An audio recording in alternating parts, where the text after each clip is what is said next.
What's going on, you guys? Frost here, and I'm back with another guide. This time I'll be telling you guys how I play Nocturne jungle. If you find this guide helpful in any way, please do remember to click that like button, as this will help me get this guide out there to more people.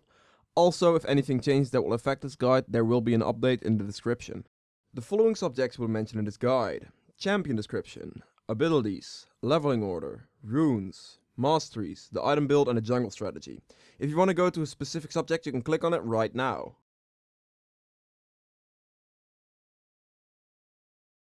Champion description. Nocturne is a very high damage jungler with amazing scaling. He excels at clearing his jungle quickly, and once he gets his ultimates, his ganks become really strong and very efficient. Besides all of Nocturne's high damage and clear speed, he also has a built-in spell shield, which makes it a lot more tanky than he might seem.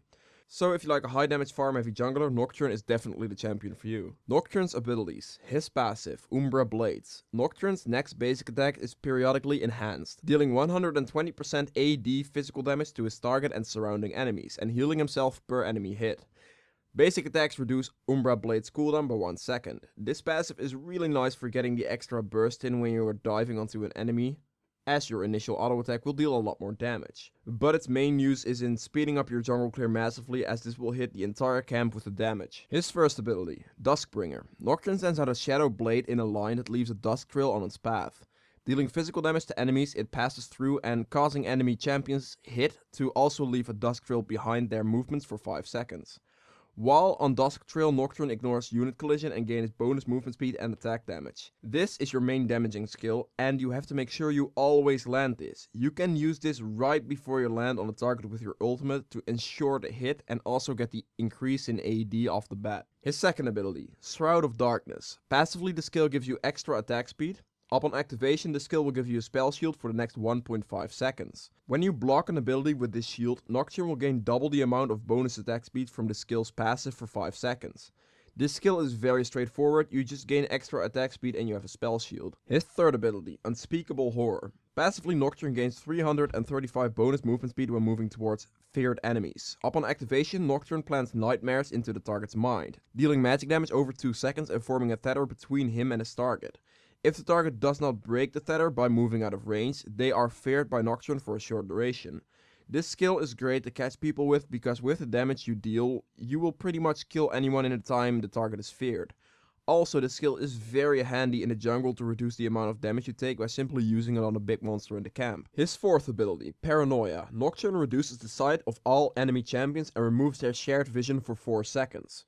While Paranoia is active, Nocturne can activate it again to dash towards a targeted enemy champion, dealing physical damage. Every point you put into the skill will increase the range of this skill. This skill is used to catch low health targets in the early game and to finish off ganks. You can also use the skill to counter gank really effectively, because you lower the vision range from the enemies, so it's harder for them to work together. In the late game, you can just use this skill on one of the enemy carries and you can just blow the target up with all the damage you have. Leveling these abilities. On level 1 I take my Q for the best initial camp clear. Then on level 2 I take my W for the increase in attack speed, so you're able to clear a camp a lot faster. On level 3 I'll take a second point into my Q to gain more AD and damage from it, so it means a faster clear. And on level 4 I'll take a point into my E to get the utility from it, as well as a little bit of extra damage. As far as maxing goes, I'll max my Q first, since this is your main skill to gain damage from. Then I'll max my E second to get a longer duration, fear, and more damage. And I'll max my W last, because it doesn't offer you anything but the attack speed when you put points into it. And of course you level your R whenever possible. The runes. I go for 9 flat 80 marks, 9 flat armor seals, 9 scaling magic resist glyphs, and 3 flat 80 quints. I go for the flat 80 marks and quints to give you the most damage and the fastest jungle clear. Then I'll take 9 flat armor seals to survive my jungle in the early game, and I'll take 9 scaling magic resist glyphs to get that extra bit of magic resist when you're scaling into the later game. Now you can also go for the 9 scaling cooldown reduction glyphs if you trust yourself enough to use your spell shield effectively and are able to dodge skill shots AP casters throw at you. In this case CDR is better, because this will mean more ultimates later on. The Masteries. I go for 18-6-6 on Nocturne. In the Ferocity tree I take all the stuff that increases my damage. I take the spell damage over the attack speed, because it will help you burst the target down when you're ulting him. And I take the Fervor of Battle Keystone. I get this keystone because as Nocturne you are auto attack based, so this will help you deal a lot of extra damage. Then I take 6 points into the Cunning tree to help me clear my jungle a bit quicker and give me more damage when I'm ulting someone who is split off. And in a Resolve tree I take health regen and mainly the extra movement speed. The item build. I have two different item builds for Nocturne. The first one will be a Devourer build and the second one is a Warrior build. Depending on the game, you can decide what build you want to go for. If you're against a high early pressure jungler, it is advised to go for the Warrior. If not, you can go for the Devourer and stack it up. Anyways, let's get into the Devourer build first. To start off, you want to get yourself a Hunter's Machete and 3 health potions. After your initial clear, you want to go back and buy the Stalker's upgrade to your machete and a refillable potion. The reason I get the Stalker's upgrade is because it will help you stick to people, and that is all you need on Nocturne. At this point, you want to build into a Devourer as soon as possible.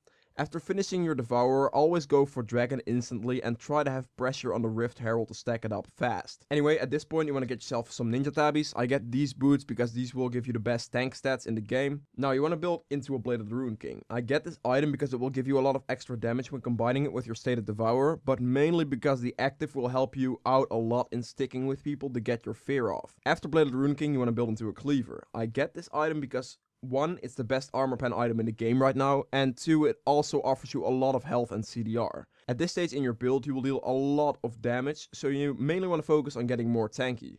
Deadman's Blade really helps you out with this, but it also gives you a lot of extra movement speed and thus allowing you to sell your boots later in the game. And as a final item, you want to get yourself a Titanic Hydra. I get this item last because it will deal the most damage after getting all your health items in your build. Then as a final option, if the game really drags on, you can sell your Ninja Tabbies for a Maw.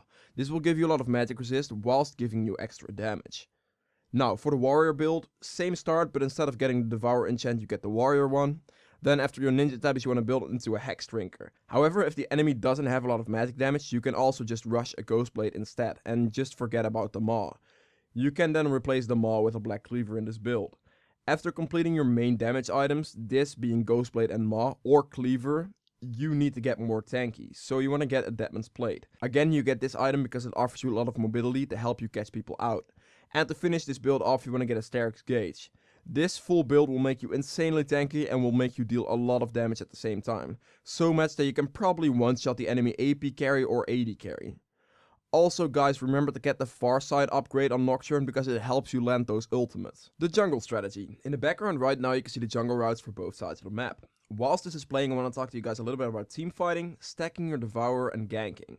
So let's start off with ganking. Ganking with Nocturne is not the easiest thing to do pre-6, because without your ultimate it suddenly becomes quite difficult to get in range of your opponent. If you don't have your ultimate, you want to try to walk into the lane from behind the enemy and then fear them as soon as you get in range and then land your Q. If you get the fear off, it will most likely be either a kill or a flash. If you don't, then well, at least you tried. Ganking after level 6 however becomes very easy. With your ultimate you can just come from a long distance and get a free Q off on the enemy. Yes, you can Q mid-ult, so right before you land on a target, use your Q. Up next, stacking your Devourer, if you decide to go for it. When it comes to stacking your Devourer, there are a few things you want to make sure you do, or at least try to do. As soon as you get your Devourer, try going for the instant dragon. This should be very easy to solo and will give you a quick 5 stacks. After doing this, take the Scuttle Crab, these will give you 2 stacks. Remember, if you use your fear on the crab, you will kill it faster. And lastly, try to gank in such a way to do the Rift Herald with your top laner. Meaning that when you want to do the Rift Herald, gank top first with your ultimate and then force the other guy out of lane. And lastly, teamfighting. When it comes to teamfighting with Nocturne, you want to do one of two things. You can either dive onto the enemy backline with your ultimate and try to one-shot the enemy carries. This would be a good option if you went for the Warrior build.